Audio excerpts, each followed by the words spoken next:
हमारे साथ में है युवा मंच के अध्यक्ष अनिल सिंह जी। आपका बहुत बहुत स्वागत है इस चैनल में। और आज हम मुद्दे पर बात करेंगे एलटी ग्रेड की मेंस की। अभी आपने एक ज्ञापन दिया था, बहुत सारे विद्यार्थियों के मेंस के आवेदन निरस्त हो रहे हैं स्पोर्ट्स कोटा को लेकर के खास तौर से, और भी लोगों के जो आवेदन है मेंस के वो निरस्त हो रहे हैं। तो अब तो एग्जाम आने वाला है, तो अब क्या, अब आगे की प्रक्रिया कुछ तो हुआ नहीं है, बहुत ज़्यादा सुधार तो हुआ नहीं लोगों का। हाँ, सुधार तो जो जिस तरीके से सचिव उप सचिव आए और उन्होंने कहा कि नहीं नहीं हम कमेटी में इस बात को रखेंगे और छात्रों को राहत मिलेगी, और छात्रों ने देखा भी था, और आपके चैनल के माध्यम से तमाम साथियों तक ये आवाज भी पहुंची थी कि युवा मंच टीम के द्वारा ये रखा गया कि आखिरकार जो छात्र बड़ी मुश्किल से बेरोजगारी के दंश को झेलते हुए इस मुकाम पर पहुंचा है कि वो मेंस देने लायक है, और उसे लोक सेवा आयोग एक साजिशन बाहर कर रहा है। क्योंकि आपको पता है कि ओटीआर में इन्होंने मांगा था कि क्या आप कुशल खिलाड़ी हैं। जब छात्र उस पर टिक करते थे तो उसमें कई ऑप्शन आ जाते थे, क्षेत्रीय खिलाड़ी, जनपद स्तरीय खिलाड़ी, राष्ट्रीय खिलाड़ी, अंतरराष्ट्रीय, तमाम तरीके की, मंडल खिलाड़ी, तमाम तरीके की जो है क्राइटेरिया आती है। छात्रों ने जैसे विद्यालय स्तर पर खेल खेला, तो विद्यालय स्तर पर उन्होंने जब देखा कि क्षेत्रीय हैं, जिला स्तरीय हैं, तो उन्होंने टिक कर दिया कि हाँ हम कुशल खिलाड़ी हैं।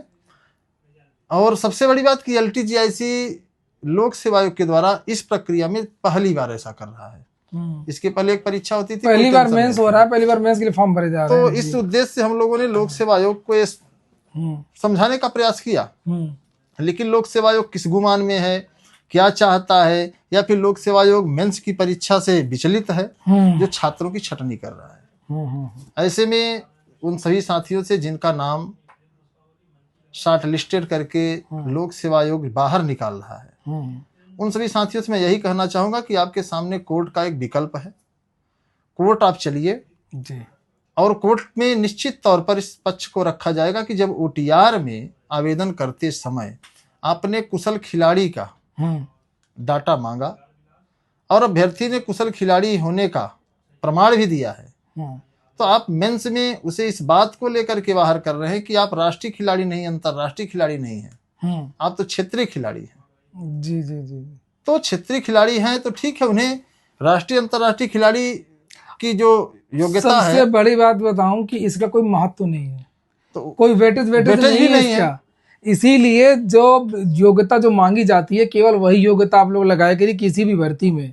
फालतू का ये खिलाड़ी वो खिलाड़ी लगा दिए, इसका कोई 5 नंबर 10 नंबर नहीं है, एक भी नंबर और उस दिन वो अधिकारी कह रहे थे कि इंटरव्यू के लिए, इंटरव्यू का होता है, इंटरव्यू होता ही नहीं एलटी में, पता नहीं किस तरीके कहाँ से बोल रहे थे, उनको नॉलेज ही नहीं है लगता है। वो सचिव थे। जो छात्रों के साथ अन्याय हुआ है, हम तो यही बहुत साफ शब्दों में कहना चाहते हैं छात्रों से कि आपको अपनी लड़ाई अब न्यायालय स्तर पर लड़नी चाहिए। अगर आप सब तैयार हैं तो निश्चित तौर पर इस लड़ाई को लड़ेंगे। एक बालिका न्यायालय गई है और उसे लोक सेवा आयोग ने प्राथमिकता भी दी है।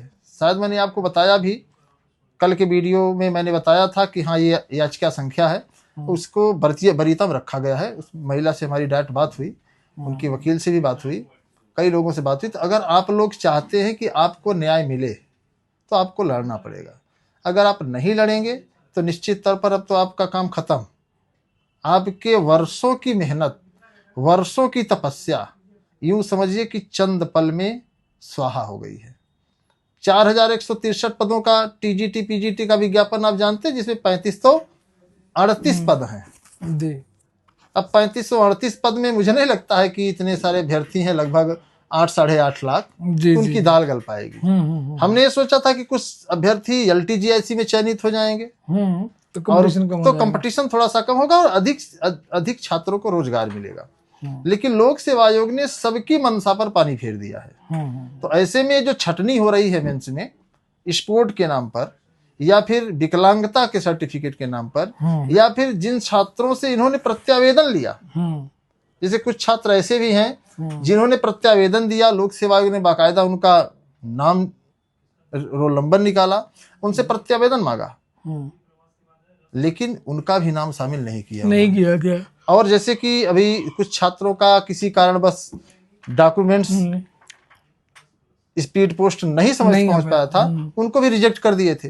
उनका रिजेक्ट करने के बाद इन्होंने प्रत्यावेदन लिया 11 तारीख तक, और 11 तारीख प्रत्यावेदन लेने के बाद फिर उनका भी नाम शामिल नहीं किए हैं, जबकि उनके सारे डॉक्यूमेंट सही हैं। जी जी जी। तो इस हालात में जो भी साथी पीड़ित हैं, मैं उनसे बार बार यही कहूंगा कि आपको ये लड़ाई लड़नी पड़ेगी, और युवा मंच टीम से जो भी आपको सहायता चाहिए, युवा मंच टीम आपके साथ है। क्योंकि अन्याय के खिलाफ लगातार हम लोग बोलते चले आ रहे हैं, लगातार आवाज बुलंद करते चले आ रहे हैं, तो आपको भी अन्याय के खिलाफ बोलने के लिए कुछ आगे आना पड़ेगा। अन्यथा की स्थिति में मनमाना रवैया आयोगों का चलता रहेगा, हम आप कुछ नहीं कर पाएंगे।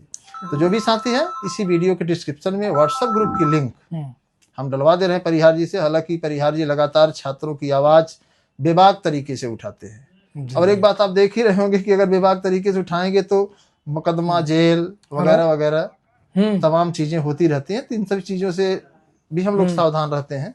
तो आपको स्पष्ट रूप से मैं बता दूं मित्रों कि अगर आप सब चाहते हैं ठीक कि आप GICLT के मेंस की परीक्षा में जो बाहर हो गए हैं, आपको जो है मेंस परीक्षा में जो है शामिल किया जाए, तो आपको न्यायालय की शरण में जाना पड़ेगा। युवा मंच टीम के साथ कई अभ्यर्थी जुड़े हैं, और मैं चाहता हूं कि आप भी अगर नहीं जुड़े हैं तो जरूर जुड़िए, जिससे कि आपको न्याय मिल सके। और संख्या भारी होगी तो न्याय की उम्मीद ज्यादा होती है। आप एक प्रश्न मन में न सोचें कि परीक्षा हो जाएगी तो क्या न्यायालय कहेगा कि इन्होंने आपको 3-4 दिन का समय दिया है, तो 3-4 दिन में तो न्यायालय कभी सुनवाई कर नहीं पाएगा। तो टाइम टेकिंग प्रक्रिया है। तो निश्चित तौर पर अगर आपको न्यायालय कंसीडर करता है, आदेश देता है, तो मैं इस बात को दावे के साथ कह सकता हूं कि लोक सेवा आयोग को आपकी परीक्षा करानी ही पड़ेगी, चाहे जैसे। ये तो अन्याय है, उसका नंबर को जुड़ना है नहीं, जुड़ना ही नहीं है। हम तो इसी बात फिर भी उसके आधार पर छात्रों को जबरदस्ती, मतलब आपने क्षेत्रीय वाला टिक किया है, आपने अंतर्राष्ट्रीय वाले में का सर्टिफिकेट लगा रहे हैं, तो इसी आधार पर बताइए उसका कुछ यूज ही नहीं है, और उसके आधार पर उनको बाहर कर दे रहे हैं। इसलिए मैंने उस दिन उनसे कहा भी था कि आप मानवता के आधार पर इन विद्यार्थियों को कंसिडर करिए, जिस तरीके से भी हो सकता है। लेकिन अब समय नहीं बचा है, बात ये भी बात सही है कि अब जो है अनुनय विनय समय नहीं है। अब यही है कि हम न्यायालय में जाएं, तो यही देख और कोशिश यही रहेगी कि आपको न्याय मिले और आपको सफलता मिले। जी जी। और मैं चाहूंगा कि वीडियो के डिस्क्रिप्शन में आप लोग वो मैं ग्रुप की लिंक दे दूंगा, ग्रुप की लिंक आप जो विद्यार्थी आपस में, और वही लोग जुड़े जो जुड़ने के, जो लड़ने के, जो पढ़ने वाले लोग। जी जी। टाइम पास करने वाले थोड़ा सा दूर रहेंगे तो ज्यादा बेहतर होगा। धन्यवाद।